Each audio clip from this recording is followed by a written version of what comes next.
जय हो children. Last कक्षा से हम पढ़ रहे आपके वसंत बाग 3 में दिए गए लाख की चुड़िया। तो इस पाठ का लेखक है कामता नाथ जी।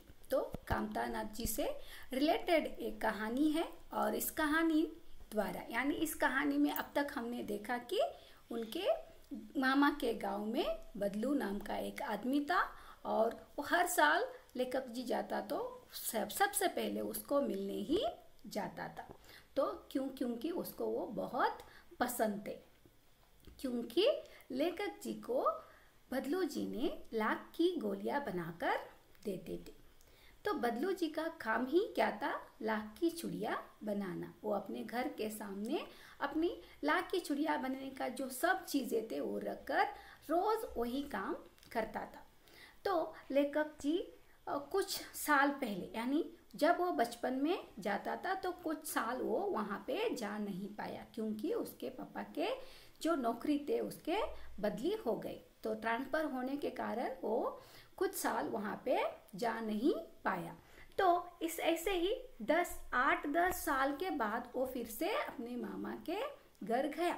तब तो वो बहुत बड़ा हो चुके थे और इसका जो पसंद जो रुचि थे उसमें भी बदलाव आए थे। जब वो बचपन में लाख की चुड़िया पसंद करते थे और उतना रुचि अभी बड़े होने के बाद नहीं था, इसलिए गांव जाते ही उसको ध्यान में नहीं आया बदलू जी के बारे में। लेकिन एक घटना घटी अचानक। उनकी मामा की एक छोटी लड़की थी, तो वो गिर गई। तो गिरने के कारण उसके जो हाथ में पहनी हुई कांच की चूड़ियाँ थी उसके वजह से उसके हाथ में खून आना शुरू हो गया। तो उसे देखते ही कुछ क्षण के लिए उसको बदलू जी का याद आ गई। तो वो निश्चय करता है आज बदलू जी से मिलकर आए।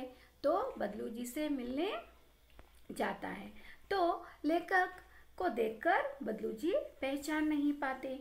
तो बदलू जी खुद अपना परिचय देते हैं और परिचय देने के बाद बदलू जी कहता है, हाँ लला पता चल गया, लेकिन तुमने इतने साल क्यों नहीं आए गांव को? तो बोलता है कुछ काम होने के कारण नहीं आ पाया। तो कुछ देर बाद वैसे ही शांति रहता है। तो लेखक जी इधर उधर दृष्टि दौड़ाते हैं तो उसको वहाँ पे मचिया दिखाई नहीं देता और बट्टी भी वहाँ पे नज़र नहीं आता। तो वो पूछता है बदलू जी से, आजकल काम नहीं करते क्या काका? ऐसे पूछने के बाद बदलू जी ने उत्तर देता है, नहीं लला, काम तो कई साल से बंद है, क्योंकि आजकल मेरी बनाई हुई चूड़ियाँ कौन पहनते हैं? आजकल गांव-गांव के हर स्त्रियाँ भी कांच का चूड़ियाँ पहनने लगी है। कांच का चूड़ियाँ का बहुत प्रचार हो गया आजकल। और वैसे कहकर वो कुछ देर चुप रहता है, फिर बोलता है, मशीन युग है ना लला, आजकल सब काम मशीन से होता है, तो इसके वजह से मेरा काम भी बंद हो चुका है। सिर्फ हमारे काम नहीं, खेत में भी आजकल क्या हो रहा है, मशीन से ही काम चल रहा है। तो और फिर जो ये सुंदरता कांच की चिड़िया में यानी मशीन से बनाए हुए चिड़िया में दिखता है, वो अभी हमारे लाख की चिड़िया में कहाँ दिखता है? ऐसे वो बात करता है। तो लेकिन उसके बदले लेखक बोलता है, लेकिन कांच तो बड़ा खतरनाक होता है और वो जल्दी ही टूट जाता है, ऐसे बोलता है। तो बदलू जी कहता है, नाजुक तो है कांच की चूड़िया। ऐसे कहते कहते उसको कांसी आना शुरू होता है। तो वो बहुत देर तक कांसना शुरू करता है। तो उसको लगता है, उसकी अवस्था देखकर वो मन में ही लेखक जी सोचता रहता है, शायद इसको दमा है यानी कांसी की बीमार है, इसके वजह से ही उसका शरीर का जो हाल है वो बहुत बुरा हो चुका है। तो समझ देखने के बाद वैसे लगता है बहुत पतला हो गया है बीमारी के कारण, ऐसे वो सोचता रहता है। तो उनकी सोच को देखते ही बदलू जी कहता है, मुझे दमा नहीं है यानी कांसी की बीमार मुझे नहीं है।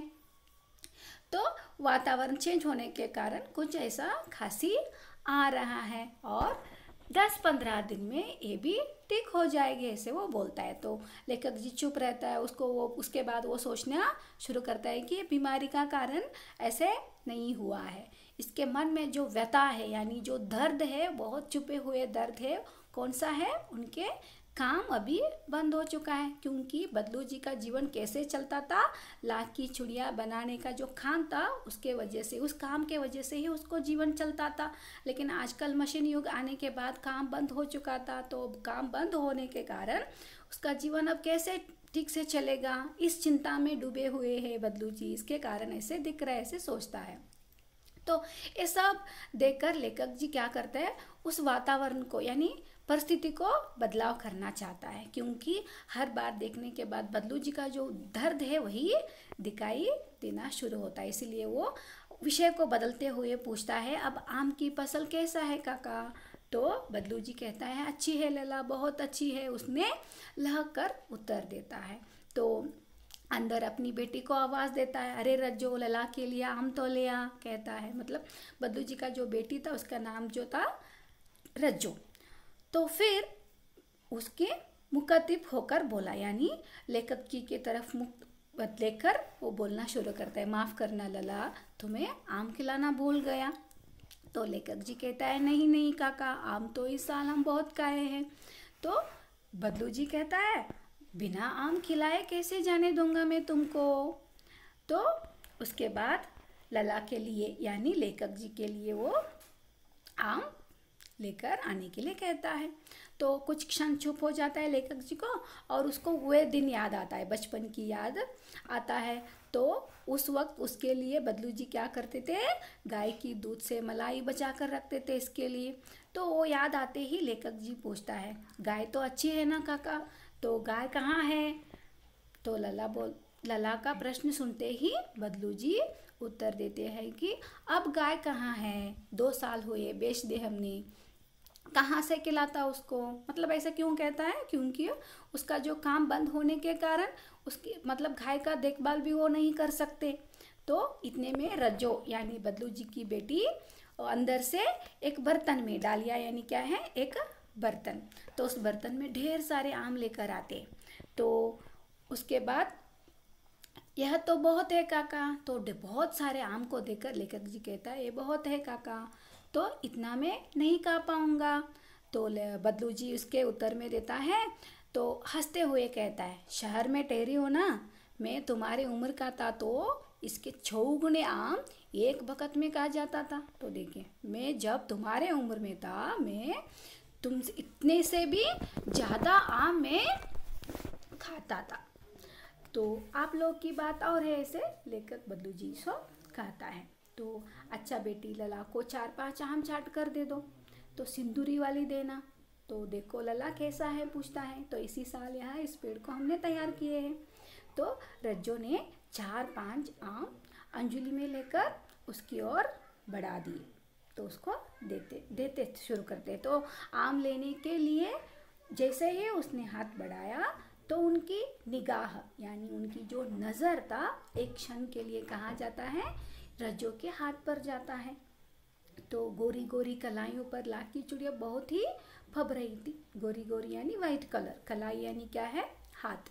तो उसके जो गोरी गोरी हाथ पर लाख की चूड़ियाँ बहुत ही फब रही थी। फबना मतलब क्या है, सज रही थी, बहुत अच्छा सुंदर दिख रही थी।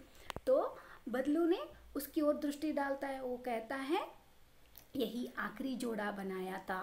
तो ये लाख की चूड़ियाँ जो है, यही मेरी बनाए हुए आखिरी जोड़ी है। वो भी किसके लिए बनाया था उसने, जमींदार साहब की बेटी के विवाह के लिए बनाए थे। लेकिन जमींदार साहब उसके लिए सिर्फ 10 आने पैसे दे रहे थे। उसके वजह से उसने मना करता है और बोलता है जमींदार से, तुम शहर से ही लेकर आना कांच की चूड़ियाँ।